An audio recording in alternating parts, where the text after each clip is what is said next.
Hey Flosstube, it's your girl Lori, also known as Sharky Stitcher on this channel and on Instagram.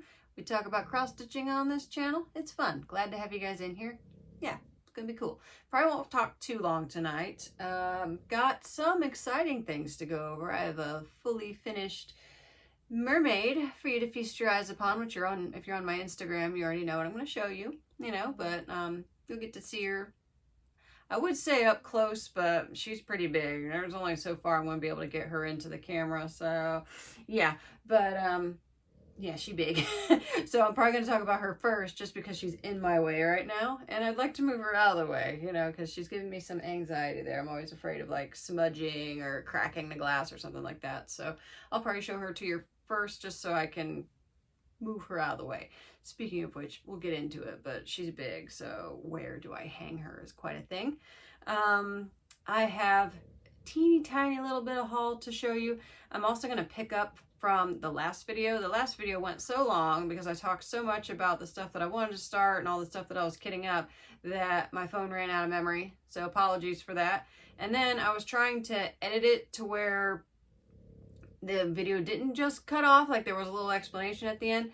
And because I have been taking pole classes and aerial silks and other like aerial classes, we tend to film ourselves at the end of class, which is so helpful, especially for the silks class, because the aerial silk class is kind of like tying boating knots and you're one of the strings. So it's like, you have to like turn this way and stick your foot through here, and then it's kind of crazy. So my phone is full of like all these little clips in here, so my memory was a little full, and for me to put it into my editing software, add that little bit on the end and then put it out, I was gonna have to delete a lot of stuff that I didn't want to. So sorry I left the last video like I did, but I just assumed I'd get it out and just give you guys a little explanation of that. But I'm going to pick up where that left off too. I was pretty much done, but I'll pick up the last little bit there just in case you were wondering, what I was talking about. That last chart that I showed you, it was a lavender and lace chart. So, and then showing you all the things that I've been starting. I have started a lot of things, so that's exciting. So, and I'll show you what the plans are for that, how I'm planning on progressing with that. So yeah, but first things first, let's have a look at my fully framed Maiden of Tubataha. She is so glorious, and she a big girl. So here she is. Oh yes, look at her. Oh, and you can kind of see too. See how this mat kind of has like a satiny shimmer? I really like that. I think it suits her too. I wasn't so much thinking purple for her mats when I took her in. I was thinking like doing like a blue, a pink, kind of like the colors in the fabric. But I don't know, once we got to laying things down, this was the combination that I liked the most. At first I was kind of bothered, because I'm like, she's a blue black mermaid and I put a purple mat around her, but because of the way her fabric is and because of the purple coral that I changed, the purple kind of makes the blue stand out more. And y'all know I love my purple, so she fits my decor better. So it kind of was a way for me to tie her into my decor that way. So just by, changing your fabric and a few, I just changed the colors of this coral here. It was kind of a yellowy color almost. And I didn't like it too much because there was like a lot of creams in it too. So wasn't so much feeling that, but I was definitely feeling the purple. And it made it harmonize with my fabric more and harmonize with my decor. Now, one thing I wanted to talk about with framing. So when I first started framing designs, I didn't know that you could ask about how close the mats are to the stitching. So a lot of my pieces, which I've got Mermaid of the Pearls down here too to kind of, show you what I'm talking about there a little bit more. But a lot of times I would get my pieces back from the framers and it would be framed like right up to the stitching. And because I like fanciful, fun things going on in the fabric, a lot of times I'm bummed because then a lot of my fabric's not showing so much. So, feel kind of dumb that it didn't even occur to me that I could say to the framer, like, hey, can you not crop it right up against, the stitching? But again, they also never asked me, like, how close do you want it to be there? So when I got her framed, I specifically said, you know, I want like a couple inches away. That way the fabric shows. But the downside to that is now she's long and wide, you know, like 3 inches. So that's 6, you know, so that makes the frame bigger. That made the mats bigger, which made the cost a little higher. Also, she's going to take up more wall space. So I have this wall here that I was envisioning framing a shit ton of mermaids on it, and now that she's this big, and I'm thinking in my head, you know, I've got Amphitrite, Queen Goddess of the Sea. She's gonna be much bigger than her, so she's gonna be even bigger framed. I might just need a bigger wall. So, which I will be probably house shopping in the next year or two, so that's probably gonna be a thing. So shouldn't worry about it too much, I guess. But yeah, haven't got her hung up yet. I'm actually thinking of hanging her over here because there's like a spot on the wall, on this wall here next to the window, that's kind of like a perfect size spot. So I might hang her there. That, and I don't know, I think it would be pretty. But yeah, I'm very happy with her. And I have close-ups of the mats and stuff if you want to see those a little bit closer. I did the same inner mat with this one that I did with Taj Mahal back here. It's kind of a silver flaky, like a sparkly thing. And I've really, like, I think you'll see, I have it, I have a silver mat on the inside for Mermaid of the Pearls too. I tend to like the neutral, like metallic color to touch the fabric, and then my accent mats beyond that. Just this weird thing that I've noticed when I tend to frame designs, because I think, yeah, even on Taj Mahal, the sparkly, flaky mat is the one that's closest to the fabric. I don't know, it's just this weird thing that I tend to do, apparently. Maybe it's my theme. But yeah, I really love her. The shop that I got her framed at's a local framing shop, and oh my god, the turnaround time was crazy. They had her done in like 2 weeks, 3 tops. Like, I was like, damn, you know, because I had to wait months and months and months for my Jill Rensel framings, which I love Jill Rensel. My plan is I will probably use Jill Rensel's framing studio for all my chatelaine designs, like, because I like the designs that they do with the mats, and I feel like that really complements the square mandala designs a lot. Whereas with the mermaids, just looking at their past works, a lot of times they cut the mats like asymmetrically, and I don't really dig that too much. So I might do like local framers for my mermaids, and then use Jill Rensel for my chatelaines. It just depends, like, because I do have some like Mirabilia designs that I'm thinking I'll use Jill Rensel, just because I think that some of the matte embellishments could be cool. And for the most part, like price wise, I would say this framer was probably more expensive than Jill Rensel, like even counting the shipping to get everything back from Jill Rensel, because I'm in Ohio, Jill Rensel's in Utah, so I have to ship everything out. And for it to come back, it came back via UPS because it was framed with glass, so it had to be, you know, carefully handled and all that. So the shipping cost was a little high, just to make sure nothing got broken, and thankfully nothing did. But it is, you know, also a little agonizing, you know, sending your stitched works away in the mail. Yes, you're insuring them, but if something happens to them, how do you even replace that, you know? So it's nice having a local framer, and this framer is pricey, but it's a small business, it's local, the people there were so nice. Also, they do archival quality framing. Like, this is museum glass, and I love it. Oh, I love it. You can see my ring light, you know, in there, but for the most part, you know, you wouldn't even really know there's glass in here. And the shimmery thing you're seeing is the matte. Like, that's not the glass. This matte just has kind of a shimmer effect, which I thought was pretty cool. I'm glad that's actually coming up on camera. But yeah, love it. So yeah, the quality's really good. Everything's acid free. They've laced this. I think this is the first time I've found a framer that laces the needlework. You know, typically when I've gone with framers before, they've either taped or pinned. I think Jill Rensel does the pinning. There's one, it's not a Flosstuber, but there's a framing channel that I found. I'll link it down below, but it's really cool. But she uses this way where she uses, you know, like those, like the tag guns for, shooting a price tag onto a piece of clothing. The thing that I use that I put, do I have one? Yeah. One of those tag guns. She uses that. She pins first, And then she uses like really short little tabs like that to like shoot it onto the foam core. And I thought that was really cool. So I'll link that down below, and even maybe the video where she demonstrates that, because I saw that and I was like, oh, that's really cool.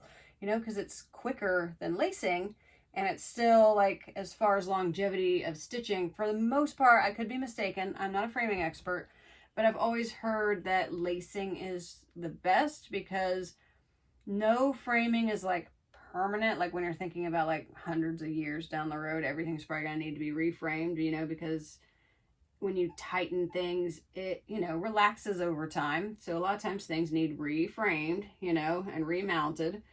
So the lacing is better because it's not permanent, you know, like it's not taping. The pins can rust. I think the stainless steel ones now are okay, you know, for the most part.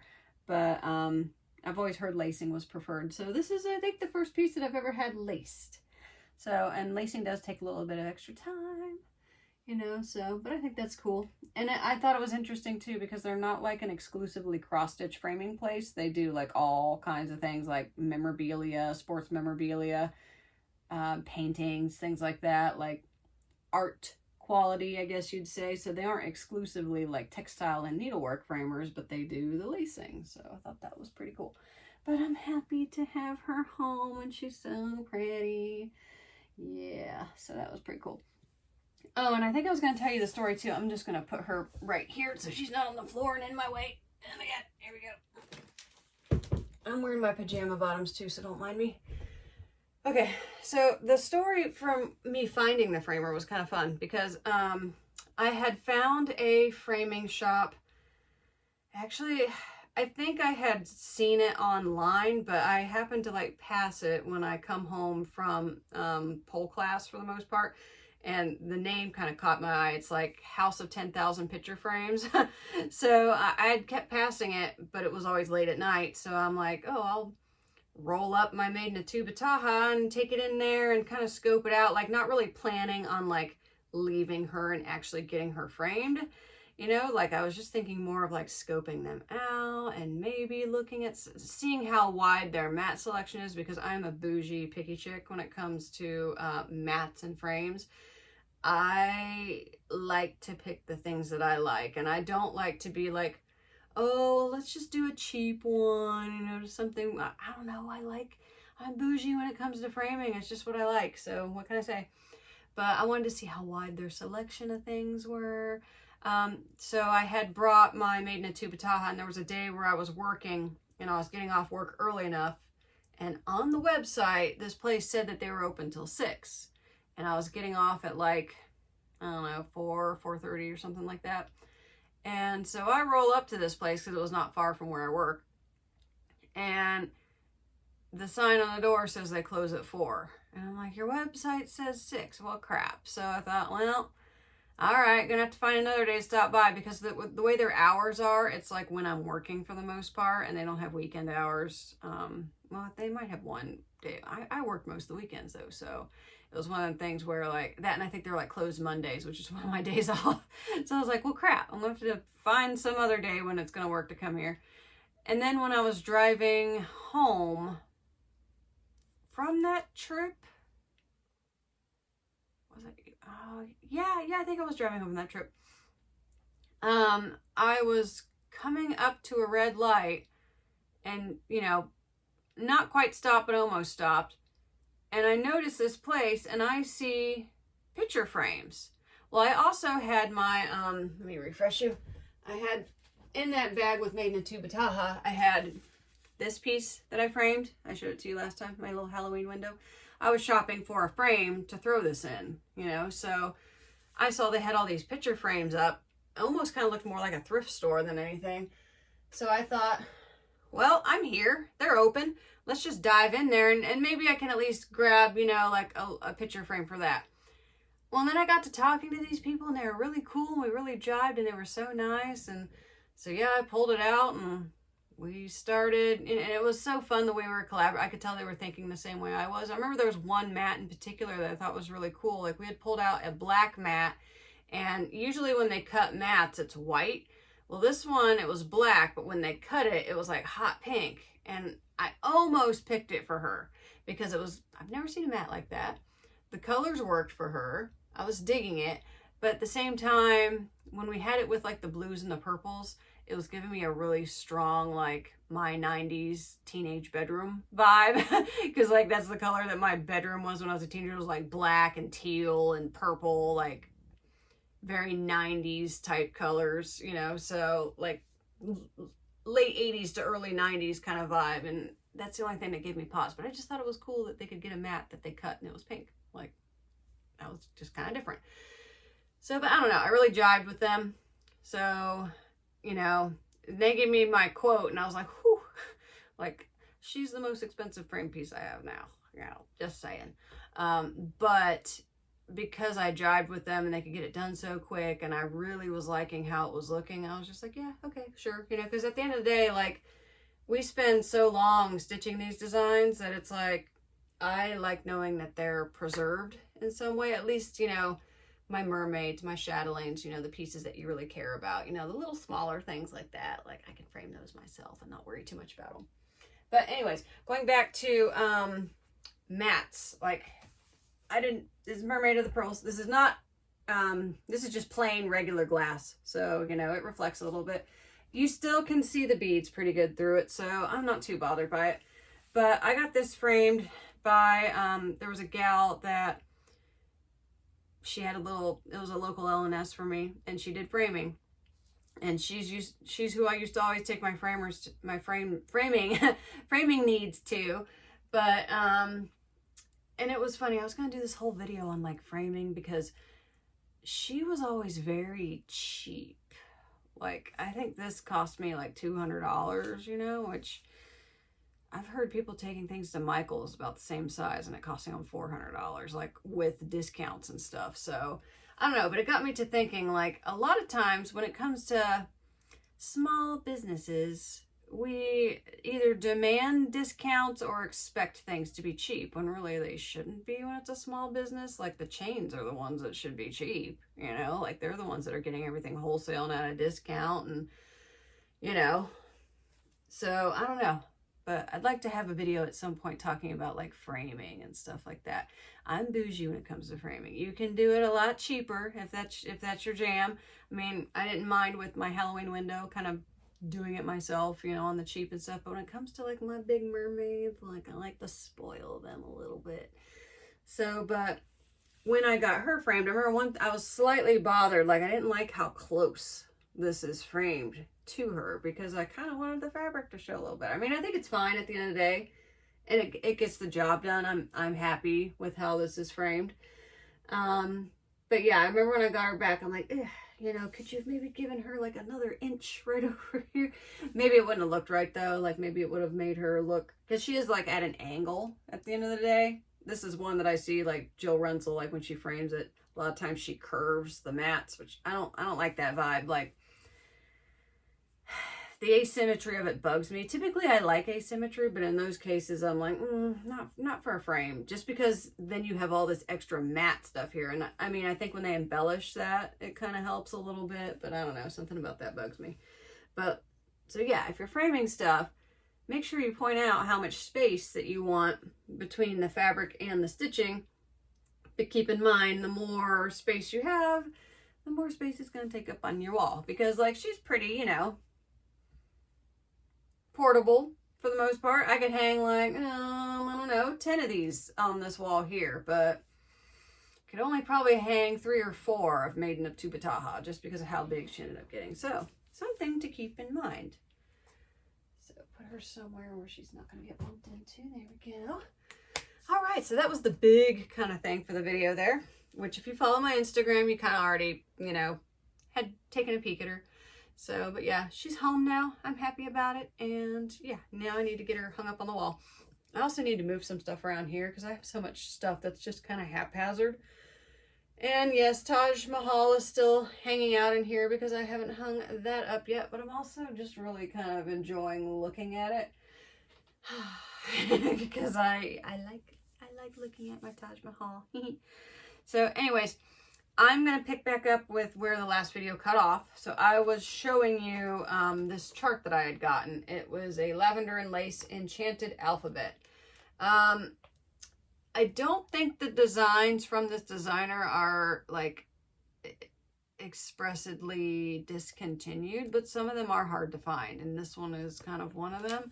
So, but I found it on eBay with just the chart, no like plastic bag, no picture or anything, for like 10 bucks. And so I had seen someone post this. I think it was framed by Joel Renzel actually, but they had done a little conversion on it, and the conversion was gorgeous, and it was on an amazing fabric. So I was like, you know, I'm kind of really digging it, you know, so I think I'm going to play around with it, even though typically alphabets aren't my jam, you know, but I just decided when I happened to see it on eBay for like 10 bucks, and I didn't care that it didn't have a picture because, you know, I just decided to print it out. I thought, I'll adopt it. So that was a little bit of haul, which you guys saw the last video when it cut off. So another little bit of haul. Saw this posted on, I think it was Instagram, and was like, I need it. But it's just a little Mill Hill bead kit with, you know, a pizza design. Now, when I have pizza, I do not have the pepperoni. Gosh, I'm going to say was vegetarian for like the last 10 years or so, but lately, and I'm not a crazy vegetarian or anything, but lately I've been having more meat cheat days than not, so I'm like barely vegetarian anymore. But typically when I have pizza, I don't have the pepperoni on it. So, but I feel like with something like this, like iconically, I think the pepperonis make the pizza more recognizable for what it is. So yeah, I'll be stitching it as is. And I actually think I'm going to use the, I don't know what this is even called. I don't think it's perforated paper. Maybe it is. I haven't opened it yet. But I think I'll just stitch it like that. Like, I'll even use the Mill Hill beads. Oh my gosh. Unless I decide to stitch it again, then maybe I'll use Delicas or something. Okay, so the next little bit of haul. This one pops up on eBay occasionally. It's usually pretty high priced, and I found it for a pretty decent price. And that is the Air by Terrence Nolan, aka Dimples Designs. And it's a dude, merman, and I dig it. Now, one thing I don't dig is how weeny his tail gets at the very end there. So he's getting a tail transplant because, yeah, it looks like he's skipped lower leg day or something. He's got a deliciously muscular upper body, and his, you know, like glutes and thigh region matches that, and then it gets kind of minuscule past his knees. So he's going to get a tail transplant. I haven't decided yet how I'm doing that. But kind of tethering on to that, someone else is getting a tail transplant. And that is one of my soon-to-be new starts. I actually think I might start this next. More on new starts later. But this is the Romance of the Sea. Same designer. And same issues with their tails. Like, I just feel like they need a little bit of extra bulk, you know, for me to be happy. And I don't know, I just started like looking at some of my other mermaid charts and looking at like orientation, like thinking about like how I want to go about it. And I don't know if this is going to work or anything, you know, but I don't know. I just happened to see her and I was like, that would fix his tail, just because I just feel like the end's too little. Like, it's like a tuna fish. Like, and I want it to be a little bit bulkier, because I'm like, you're not going to get any forward momentum with that kind of a tail when you've got this much upper body weight, you know. If you guys remember from my Bead With Me video, I took a course in marine biology, or I minored kind of in oceanography when I was in college. My major was kinesiology, which is the study of human movement. So I did this big research project on locomotion of aquatic animals.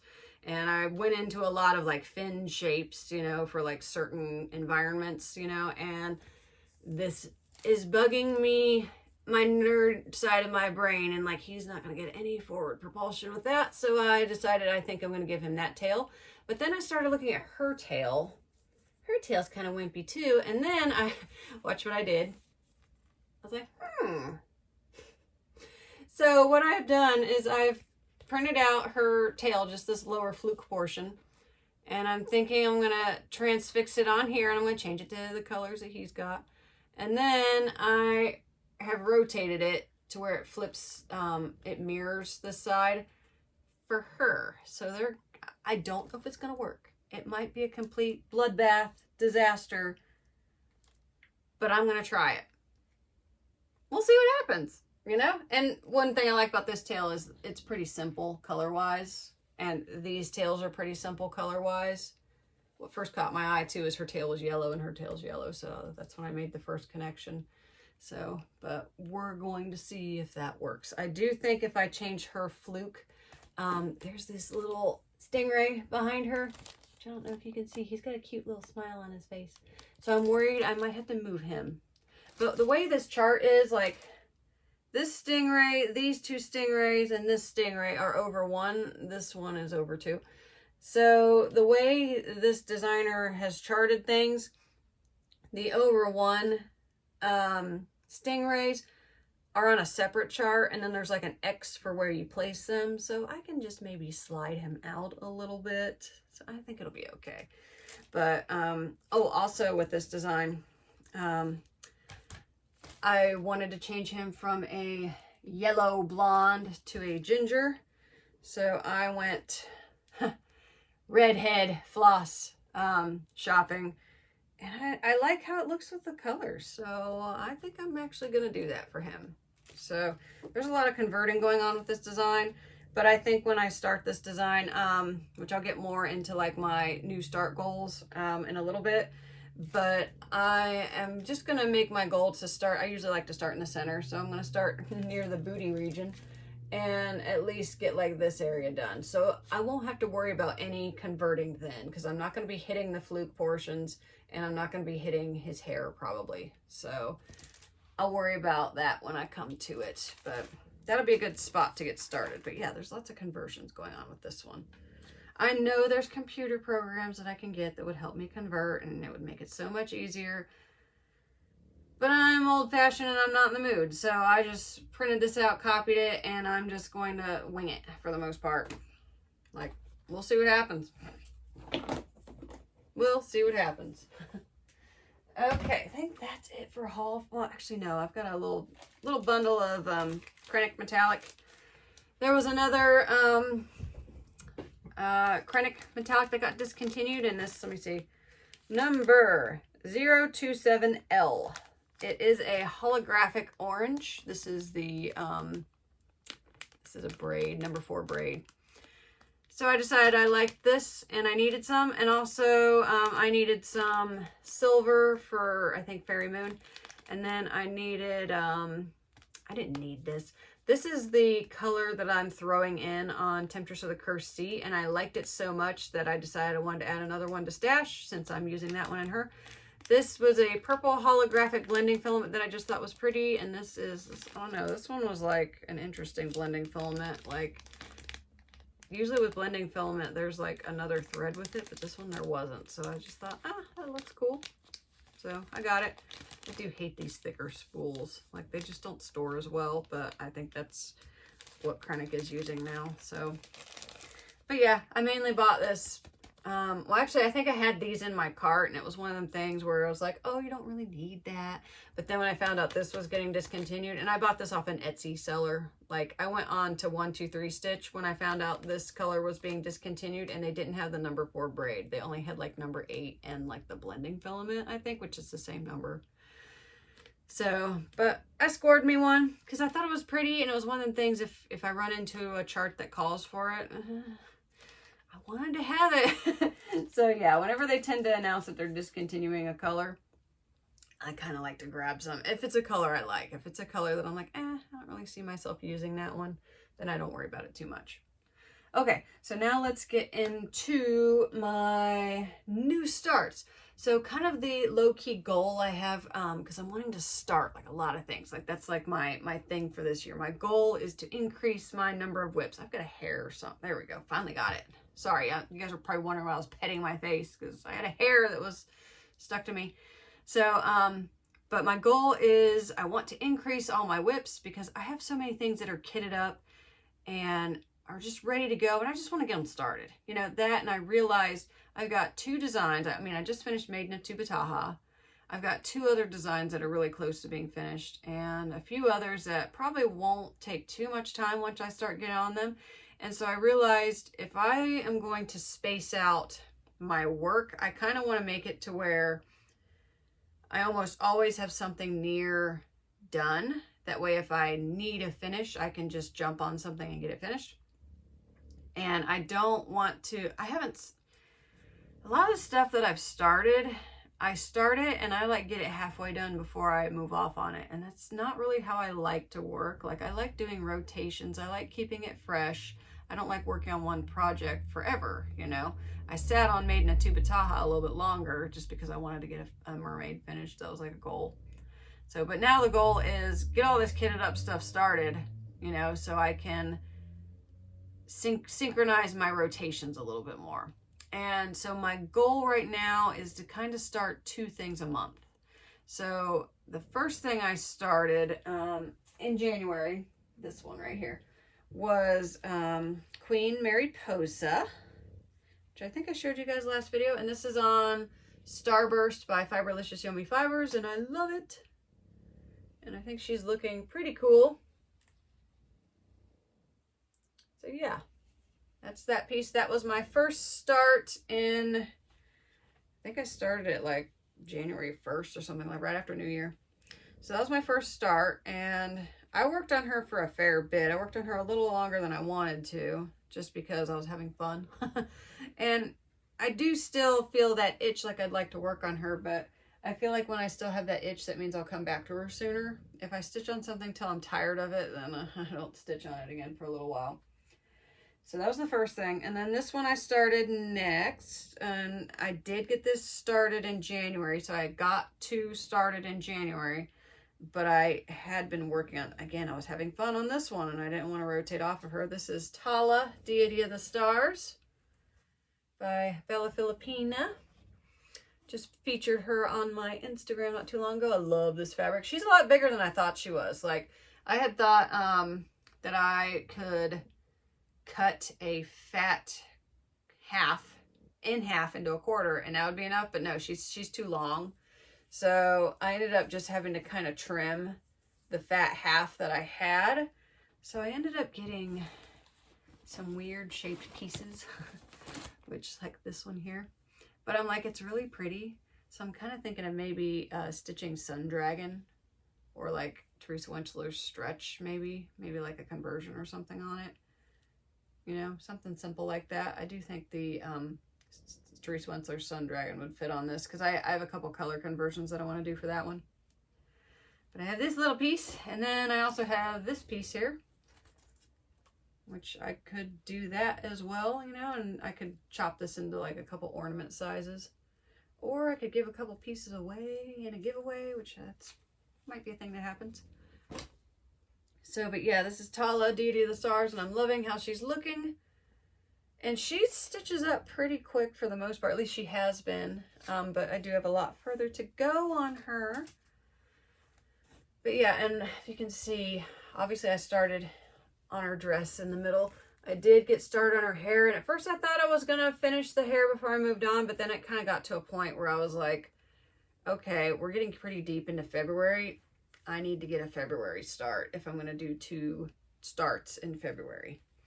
So I kind of decided to pump the brakes on her a little bit and get something else started, which normally is kind of hard for me to do if I'm enjoying a project. Like, breaking away from it is a little tricky, but I've been wanting to start so many things that was easier than I thought it was, I guess. So, but yeah, there she be. And then I just got this started yesterday. This is Japanese Zen Moss Garden by Chatelaine Designs. I so need to start so many chatelaines, so I decided when I got done with Tala there that I was going to get some chatelaines on the bars. Like, chatelaines are what I have so many kits of, and they need to get started. So yeah, I also created kind of a little cheat list of, or a short list, you know, because I know I went over like 20 plus pieces that I want to get started in the last video. So I made kind of a short list of what's getting started, at least like, you know, till March or so. But let me give you guys a sneaky peeky at this. There's not a whole lot done on here, which is why it's covered in a million needle minders, because I need to cover up the blank space a little bit. But I just got, you know, pretty much a start on the middle, which is how I do my chatelaines.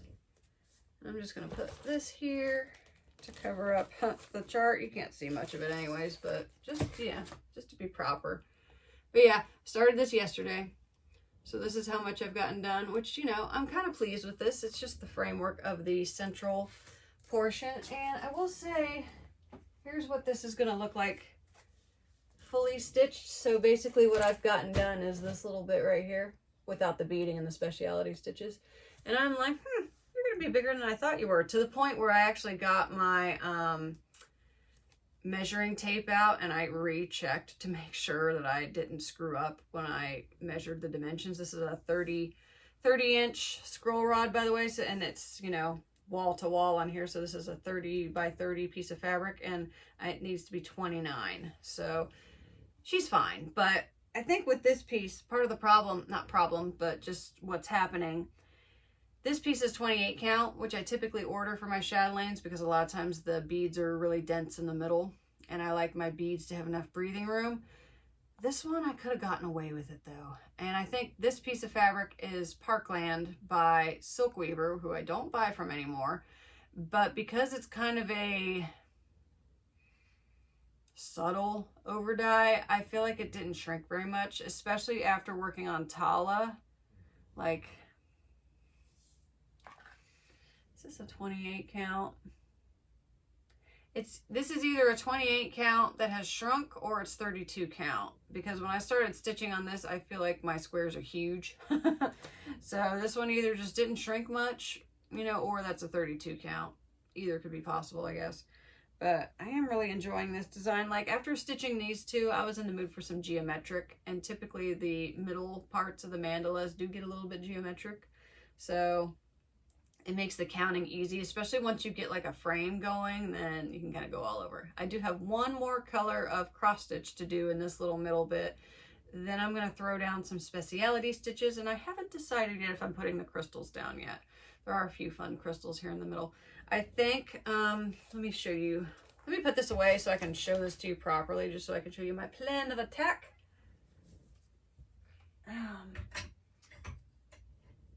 But I think I'm going to wait right now on stitching those crystals down, and I'll tell you why.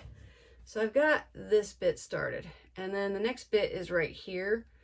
What I like to do is, when it comes to like the centers, I like to have like the first layer around the middle done before I start beading. Because if I bead this, then while I'm stitching this bit, a lot of times my threads can get stuck on the crystals. Now, I think most of the crystals in the middle are the cubes. Those don't tend to catch threads too bad. The bicones do it a little bit more, and especially the roundels. Like, they grab things pretty readily. And then the central crystal, I might be tweaking that because, where are you at? Where are you at? Oh, here it is. So the central crystal on this is one that is used in a lot of chatelaines. I have it stitched on Serengeti just because it goes really well. And it goes really well for a lot of designs. I can see why it's a crystal that Martina uses a lot. Let's see if I can get it to show up. This is a Vitrol Marguerite crystal, so it's like rainbow. It looks mostly green, but it's like a rainbowy type color. But I'm thinking, just because I like to not have the same crystal in all of my chatelaine centers, I had bought some of these Rivolis, and I think I might sub it with this, which because I noticed that the count's a little bit big, when I put this piece in the middle, there's a lot of space around it, and this piece is just a little bigger. They're not too much different. And this one, it has a like a cage that's got holes in it, so that's how you stitch it down. I don't remember. I think this is the volcano color. It's either volcano or Vitrol. but it's kind of the same thing. It's like a million different colors. But I haven't decided yet when I'm stitching that down, just because it's big and chunky, you know, so sometimes I like to hold off. Other times I can't help myself and I'm like, I've got to do it. So that might happen. Okay, so let's see. Oh yes, one other thing. This kind of blew my mind a little bit. So those of you that have followed me for a while, like a lot of times people ask me what kind of beading needles I use, and I always say I use size number 10 John James beading needles. I have always thought that was the only thing necessary, and I have been buying these beading needles for a while, you know, like 2 decades or something like that. And I never thought anything else needed to be specified. But I made an order for some beading needles, which I need to contact the gal that got my Lori's Favorite Things package, because those beading needles are in there.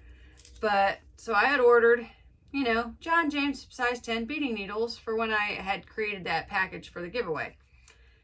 And I had ordered 2 just because, like, I thought, I can use some. And then I opened it the other day and realized these are not the same needles I always get. They're the same dimension, but they're longer, you know.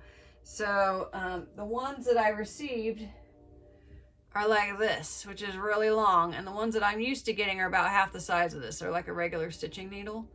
And I mean, I do not like long beading needles, you know, because especially when you have beads really close together, when you have a long needle and when you're going through them twice, like you really kind of have to like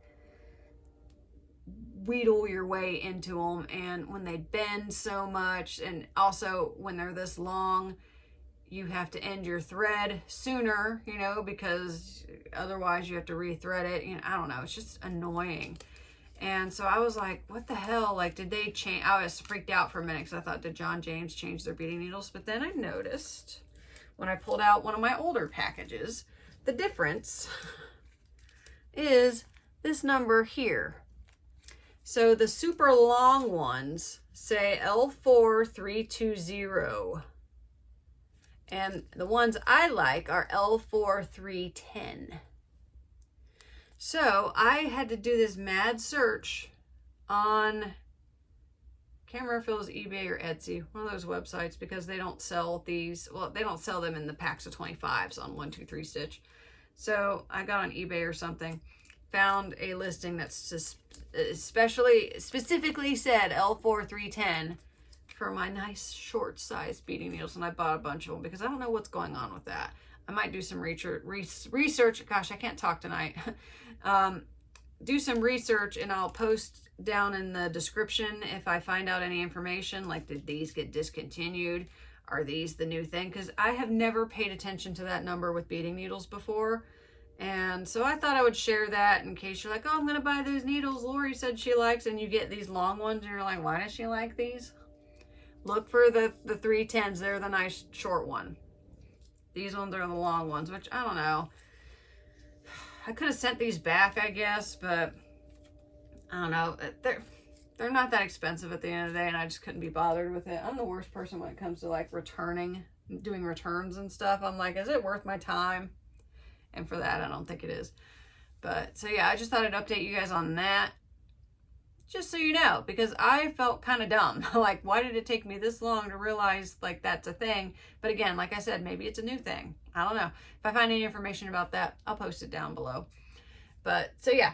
And then I guess the last thing I'll do is I'll go over my short list for my new starts. So Tala was on there, got her started so I can check her off. Lakapati, the Deity of the Harvest by Bella Filipina, she's on the short list. Romance of the Sea, I think I'm starting them next because I need to touch a mermaid again, and I need to get them started so I can kind of make up my mind about the tail transplant and the hair conversion, since there's a lot of stuff going on with that one. And I've been really wanting to get that into the rotation. Temptress of the Cursed Sea is on the short list. I really want to stitch her. The Hummingbird Pixie, she's on the short list. I don't quite have the burning desire to stitch her yet, but she is fun. So yeah. Fairy Idyll, I'll probably start her before Hummingbird Pixie. I feel like when it comes to fairies, she takes priority because she's been kitted up the longest and she's been discontinued for quite a while. So I think she'd be good to get started. Japanese Zen Moss Garden, got that going right now, so I can check that off the list. I also want to start Caribbean Mandala by Chatelaine Designs. I have everything for that one, and so it's ready to go. Beaded Toadstool Tile, that's a little Chatelaine design. I want to throw some little pieces in because most of these pieces are big. So, but for the most part, that's the short list. I do have a fabric order that's pending, and I'm hoping that some of the fabric that is in this order is going to be the fabric for Poison Garden by Chatelaine, because I have wanted to start that for a long time. I also found a crystal that I want to use for the center that I'm pretty excited about. So yeah, that might be cool. But it depends when that fabric comes. It has to be fabulous. And so yeah, we'll see when I get it. Is a fabric that I kind of wanted to get anyway, so I didn't mind too much. Like when I ordered it, which I say this all the time, you know, when I order fabric, I'm like, if I'm not using it for the design that I want, I can find something else to use it from. But yeah, and I ordered that fabric from Stitch Me. I also have an order pending from Fiberlicious Yummy Fibers. Hopefully have a good fabric for Cleopatra. You know, she's one I want to start too, but I don't have the fabric for her, so I couldn't put her on the short list. Gotta get the fabric first. So kind of on a mission to find the perfect fabric for her and a good fabric for Poison Garden. I also, maybe not the short list, well, definitely not the short list, you don't have the fabric for it. Maybe this year I'd like to get Mushroom and Fern by Chatelaine started as well. So yeah. But anyways, I think that's probably it for tonight. Yeah. So next video, I'm thinking, I know I said something about doing a giveaway on this video, and I really wanted to do it, but I haven't been prepared because I've been stitching like mad. That in tax season, I'm self-employed, so tax season is kind of a thing when you're self-employed, like all the time. So I think what I'm going to plan to do is, my birthday month is March, so I think I'm going to do a giveaway for my birthday month. So let's plan on that. And yeah, so stay tuned for that. I will see you guys next time. Thanks so much for watching, and bye-bye.